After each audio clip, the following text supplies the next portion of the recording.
So what I'm going to do first is to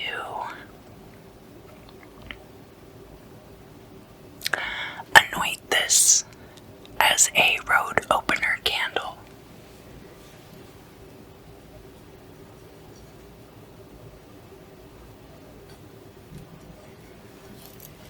It's one of those candles that has the multi-fluorescent colors that drip down when you burn it.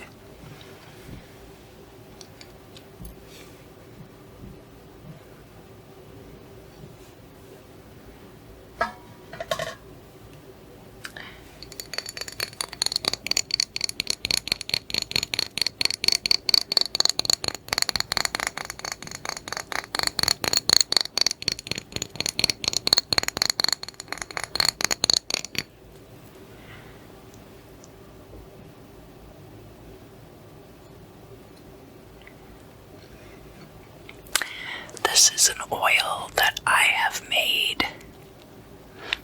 The secret recipe will remain so for now. It's a little bit experimental. Some of the ingredients are not very typical.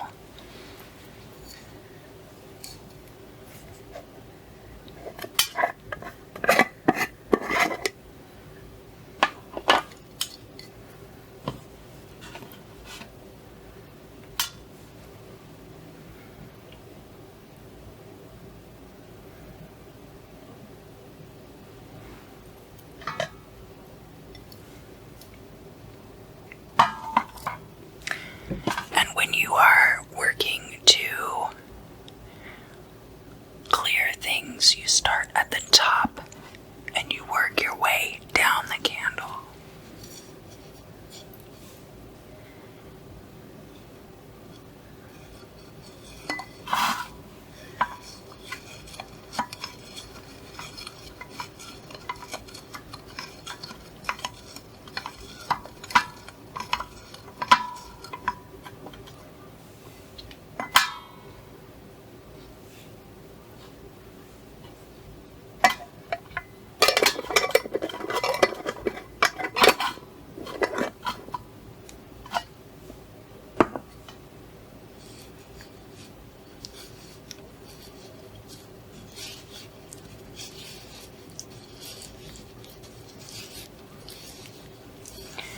And you set your intention.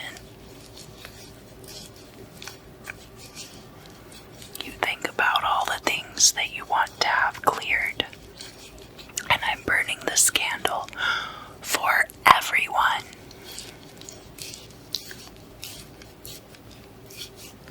Not just for myself.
this as a road opener candle. And as you can see on this far side here, we have a tall pillar of wax that's fallen down. We have a couple of other pieces that's come off. We have this one that fell in the shape of an S. It also looks a little bit like a seahorse. So this tall pillar of wax here is kind of like the tower. It could be resistance to change in this particular case.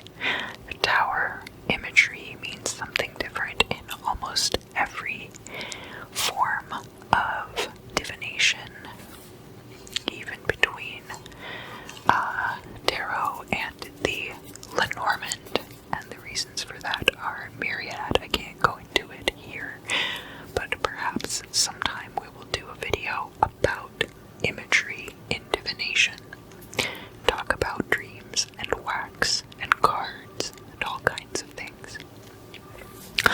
Over here we have another little piece. This piece right here.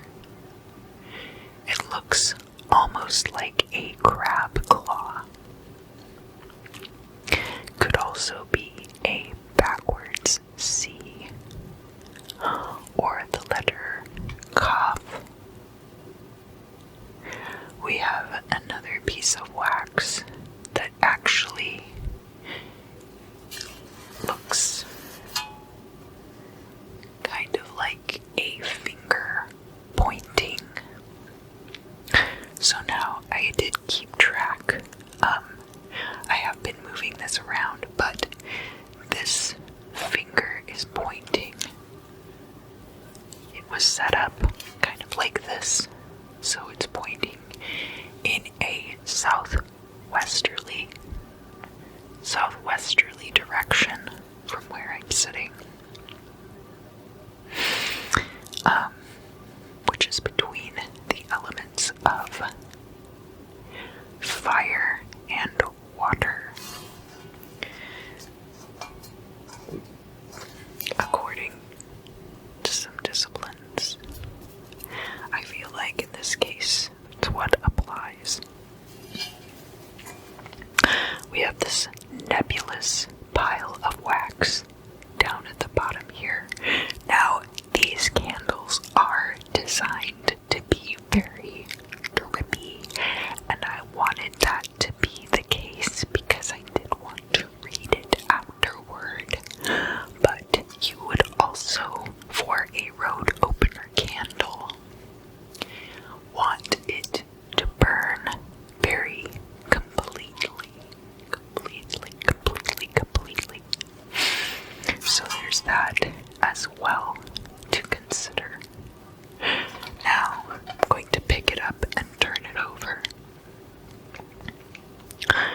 And we have the red was the first color, and that of course is in the middle. And then we have even like some blues and some vivid yellows off to the sides that didn't even really show up when the candle was burning. These are candles that are fun to burn when you are in a room that's lit by like black lights. We didn't have we had like a few little pieces coming off, but we didn't have like much more than that off. That's all, the rest of it's all kind of stuck together, which means that overall it will be kind of a stuck together process. Like, I think everything will kind of happen all at once. There's going to be a little incident here and a little incident here, and then everything's going to kind of fall into place as far as the road opening is concerned. And then over here,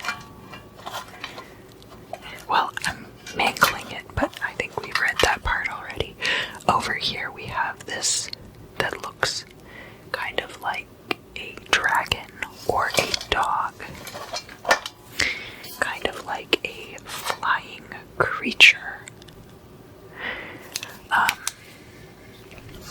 And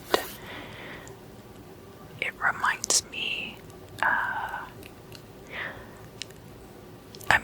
I'm mostly familiar with stuff like The Never-Ending Story. There are all kinds of stories about flying dragons, but Falkor from The Never-Ending Story being,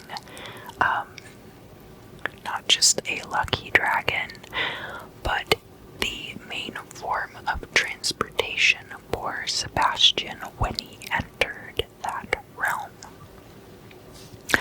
So I think that it's a very lucky omen, and that after everything kind of falls into place, things will be much, much more lucky. And again, I have found a lot of little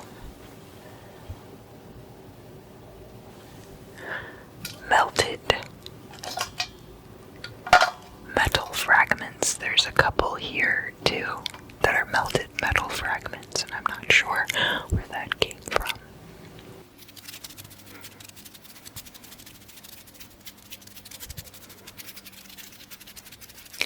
Cancer, how are you today?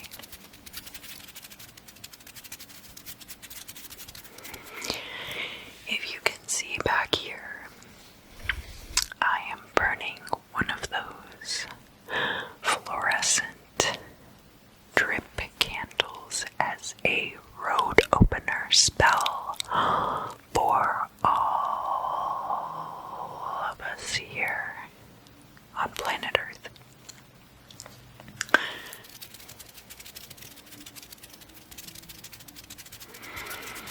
Yes, I mean like the ones that you used to be able to buy at Spencer's Gifts.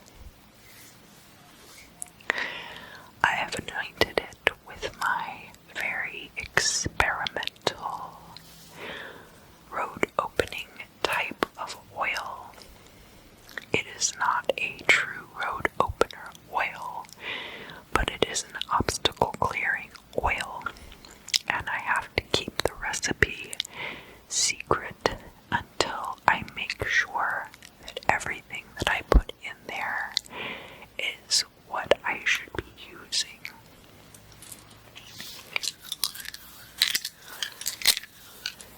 Cancer.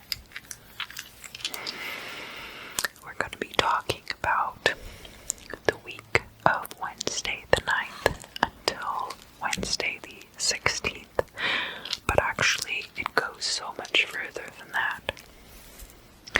During this week, however, the moon will be entering your sign on Friday the 11th, and it will be in your sign until the 13th. During this time, you'll be square to Chiron in Aries, the moon in Cancer. You'll be square to Mercury in Libra, and those two things will be then opposite each other.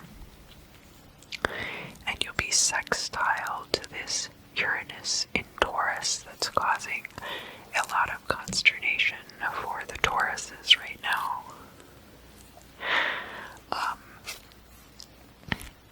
And then you'll also have a sextile to the Sun in Virgo on Saturday the 12th, and a trine to Neptune in Pisces, which is its exalted placement,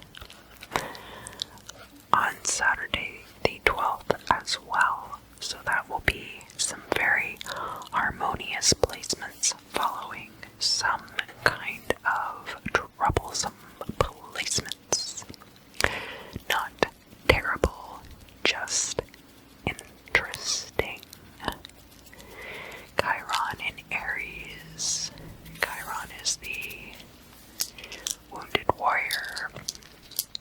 The things about ourselves which we need to heal. So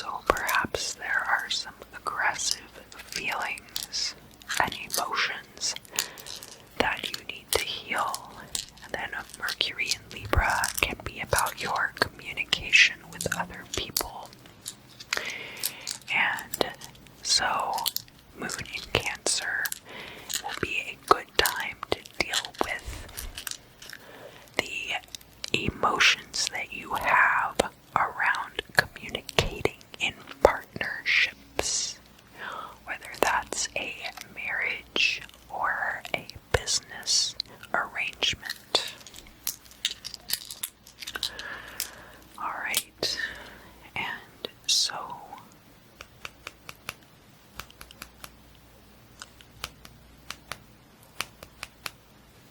I will be using for this round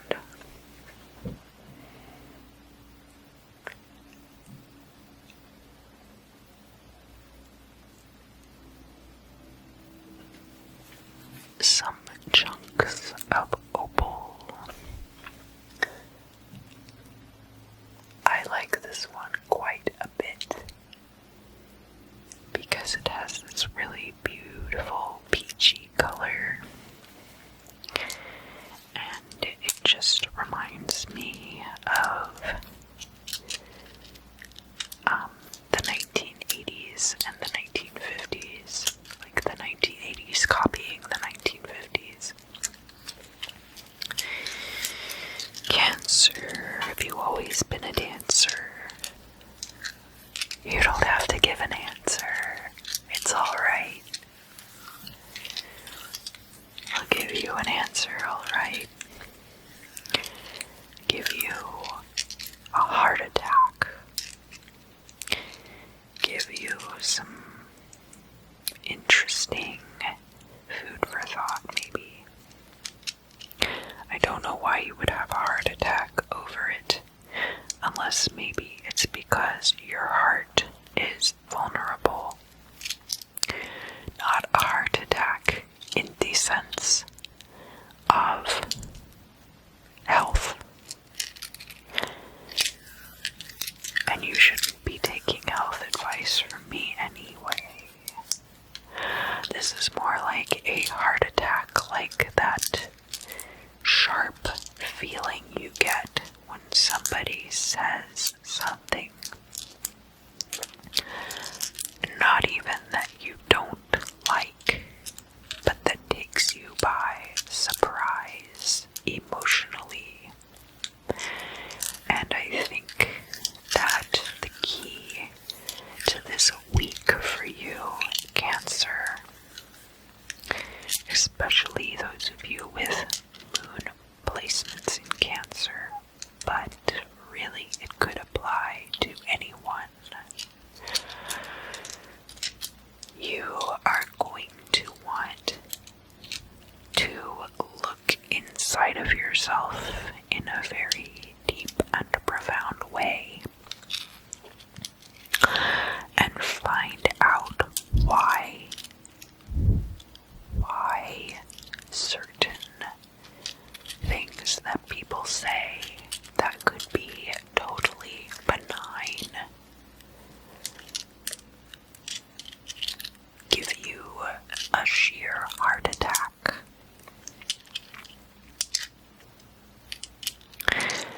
Not for anyone else's sake than your own.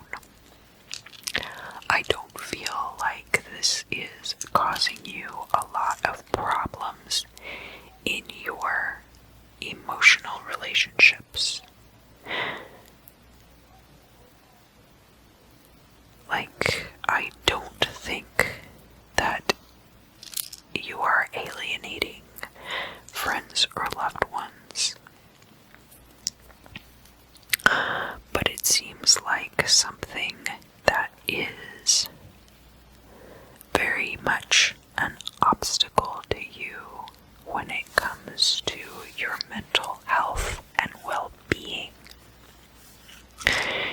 It's more about you finding the place where you can have peace of mind around other people, and that when you are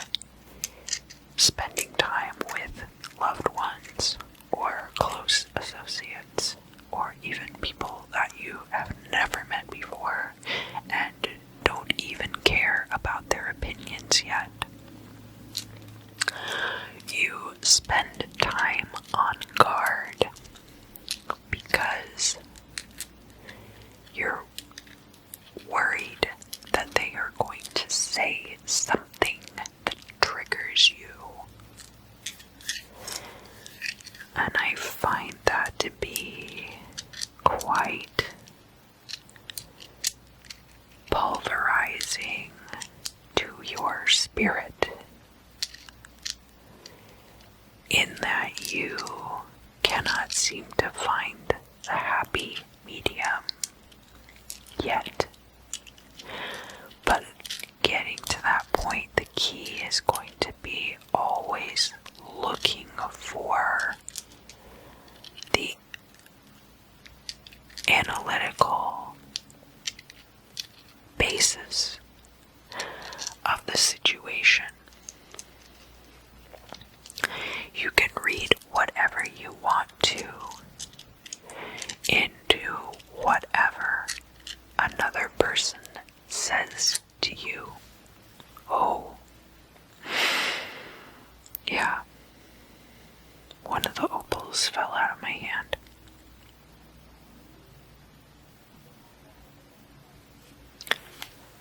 Clear that. Clear that.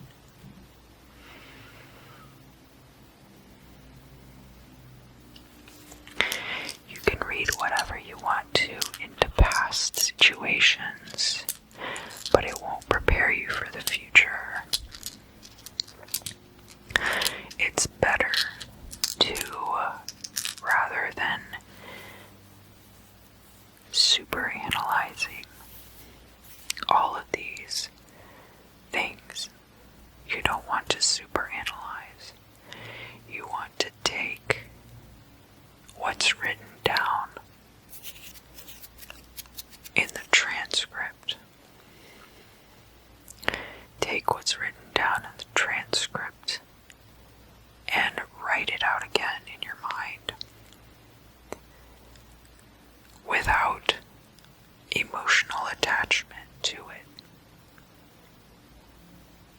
it. Treat it as though, not that you don't care, because it's not that you don't care. Treat it as though it doesn't have an impact on your life. Like if you heard this person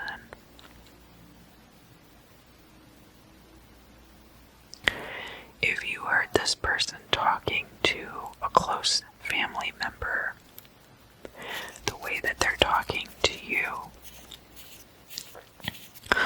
would you feel the same way about it? And why?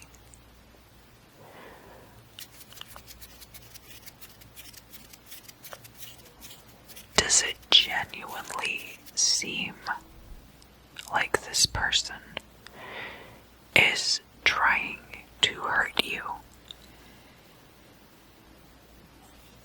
Usually it doesn't, and I think that has been part of your coping up until this point.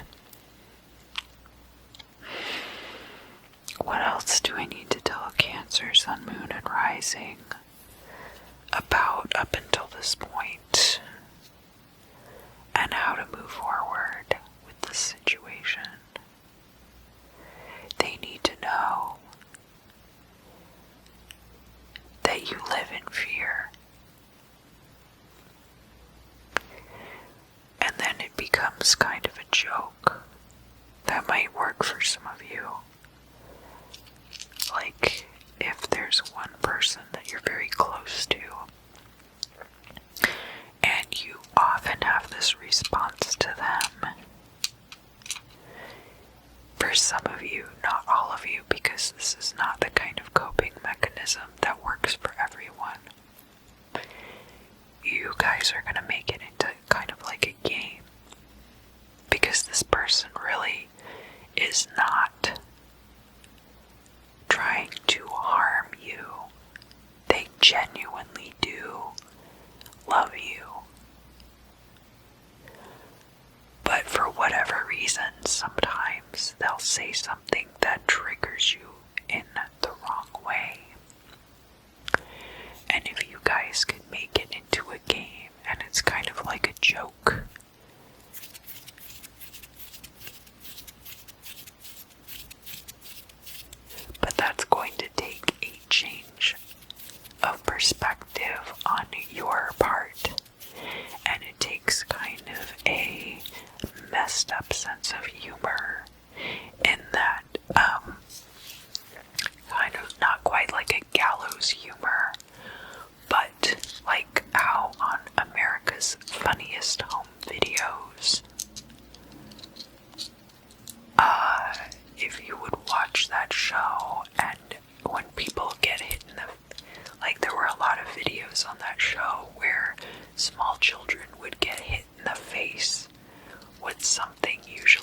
not super hard, but like enough to knock them down.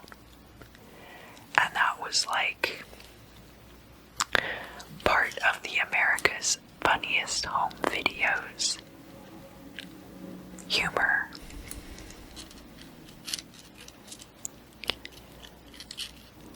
It is a little bit like that. Self-deprecating in some ways, but not one-sided self-deprecating. It has to be two-way self-deprecating, and it has to be consensual, and it has to be very self-contained, so that you take this gestalt of the, okay, so what's going on with this? Let me explain the process, and maybe that'll help. The gestalt of the heart attack, the sheer heart attack that you feel when you get triggered like this, that becomes the object of your mutual ridicule. But only that, not the way that you feel. Only that this, you separate the emotion, and you're only talking about the way your chest jumps when you feel triggered this way. And you both make fun of it until it gets tired of being openly mocked and it decides to leave.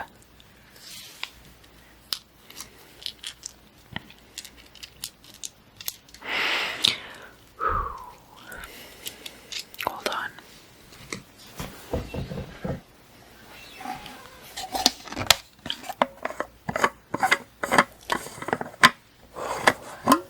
That was kind of a lot to parse out. Sorry.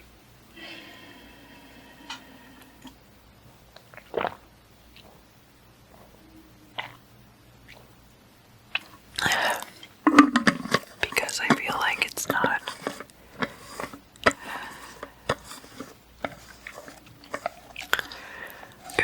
that every feeling that you have, then you have this physical response, and not every thing that triggers the physical response then translates into an emotional state. Some of those do, and we'll tackle that next week if it's still an issue. But for right now, the goal is to stop your heart from dropping in your chest. And I think that's a good place to start, because a lot of these things you can't just wave a magic wand and make them go away, or necessarily just like rationalize the whole thing away.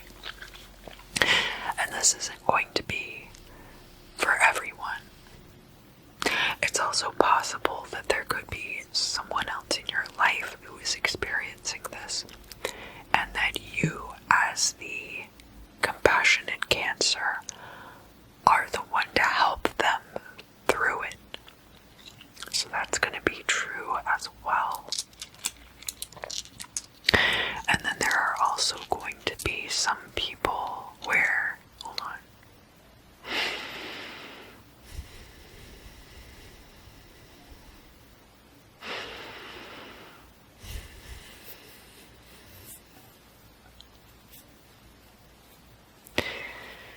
I sense like family members ridiculing somebody.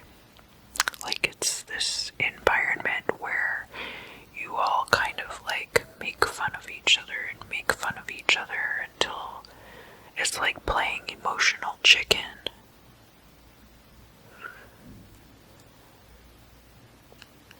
Somebody's out there playing emotional chicken with their family members. Trust me, I've done it before. It happens, you know. It's not necessarily a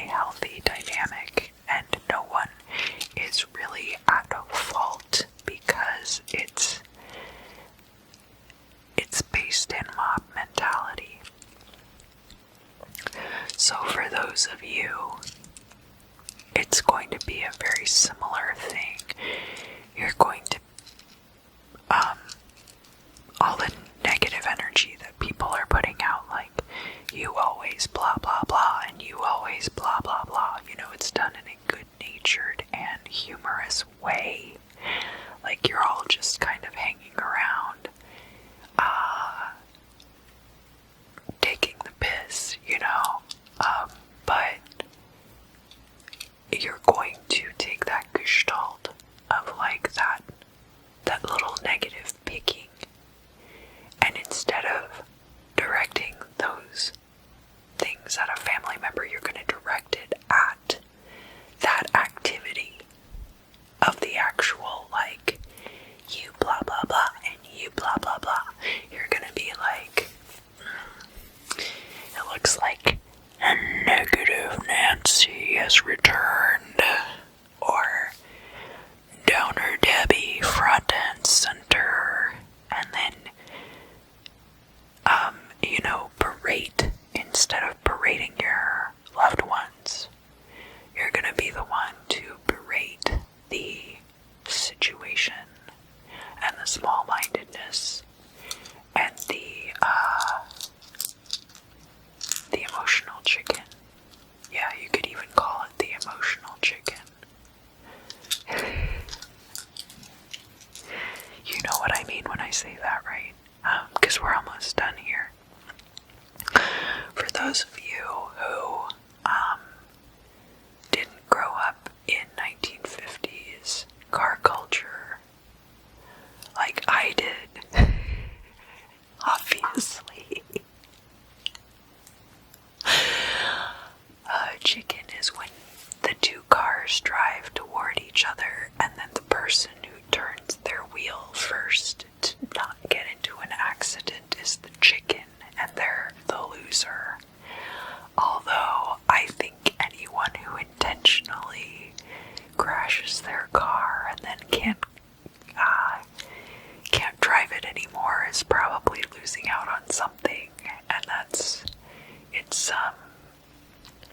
it's like that Five of Swords energy. It's a Pyrrhic victory.